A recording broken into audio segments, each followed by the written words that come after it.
Ikaze nanone kuri Kigali Life, twongeye kubazanira imari zigezweho kandi zihendutse hano kuri Kigali Life. Ntujye kure niba wifuza guhaha bikoroheye kandi udahenzwe. Bafitiye imari 15 rero zigezweho hano kuri Kigali Life.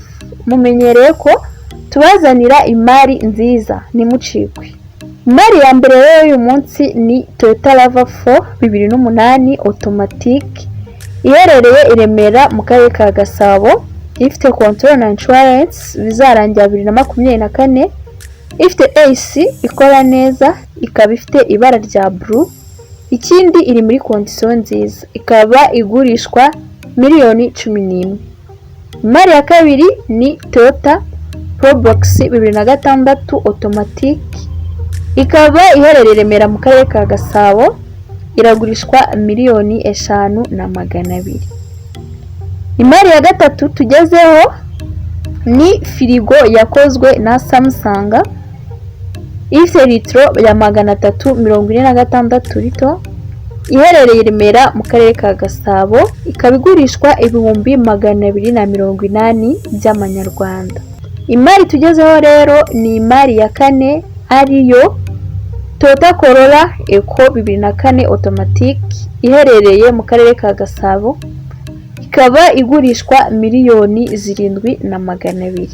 Imari ya gatanu ni Toyota Corolla Machoine 2001, transmission yayo ni manuel, ikaba ifite imyanya 5 yo kwicaramo, AC yayo ikora neza, ikindi kandi iri muri condition nziza, ikaba ari kuboneka kuri miliyoni 6,500. Imari tugezeho ni imari ya gatandatu, ariyo Toyota Corolla Machoine y'igihumbi 1999, transmission yayo ni automatic, ifite imyanya 5 yo kwicaramo, ikoresha petrol, ibara ryayo ni red, ikaba iboneka kuri miliyoni 5. Tubafitiye inzu ikodeshwa Kibagabaga itarimo ibikoresho kuri miliyoni 1,500. Imari ya munani rero ni garde-robe iherereye Kimironko mu karere ka Gasabo, ikaba igurishwa ibihumbi 320.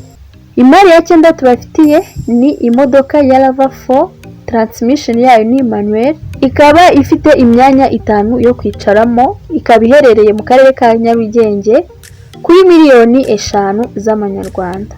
Imari ya 10 ni Toyota Corolla Hatchback ya 2002, iherereye mu karere ka Kicukiro, ikaba ifite control na insurance, bizarangira 2024, ikindi kandi iri muri condition nziza, yagenze ibirometero bikeya, ikaba iri kuri miliyoni 6 z'amanyarwanda. Imari ya 11 rero ni Hyundai Tucson 2010 automatic, guturuka muri Korea, ikaba ikoresha diesel, iherereye Remera mu karere ka Gasabo, ikaba igurishwa miliyoni 11,700. Imari ya 12 ni Hyundai Santa Fe automatic, ni gold, ikaba iherereye Nyarugenge, igurishwa miliyoni 6,300.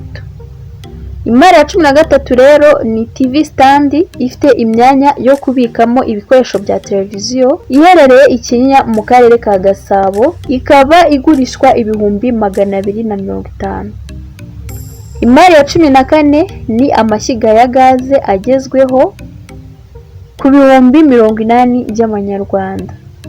Imari ya 15 ari nayo mari yacu y'uyu munsi ya nyuma, ni igitanda gikozwe muri ribuyu, gifite size y'160x190, kikaba giherereye Remera mu karere ka Gasabo, kiragurishwa ibihumbi 130 by'amanyarwanda. Imari zacu z'uyu munsi ni ahangaha zirangiriye. Mwakoze kudutega amatwi, tubashishikariza kuzumva imari zacu z'ubutaha, tunasaba abafite ibikoresho byo mu rugo, inzu zikodeshwa cyangwa se zigurishwa, imodoka zigurishwa cyangwa izikodeshwa, bakeneye ko twabamamariza kuri website zacu tukazibagurishiriza, ko mwatwandikira cyangwa mukaduhamagara kuri 0788 49 13 44.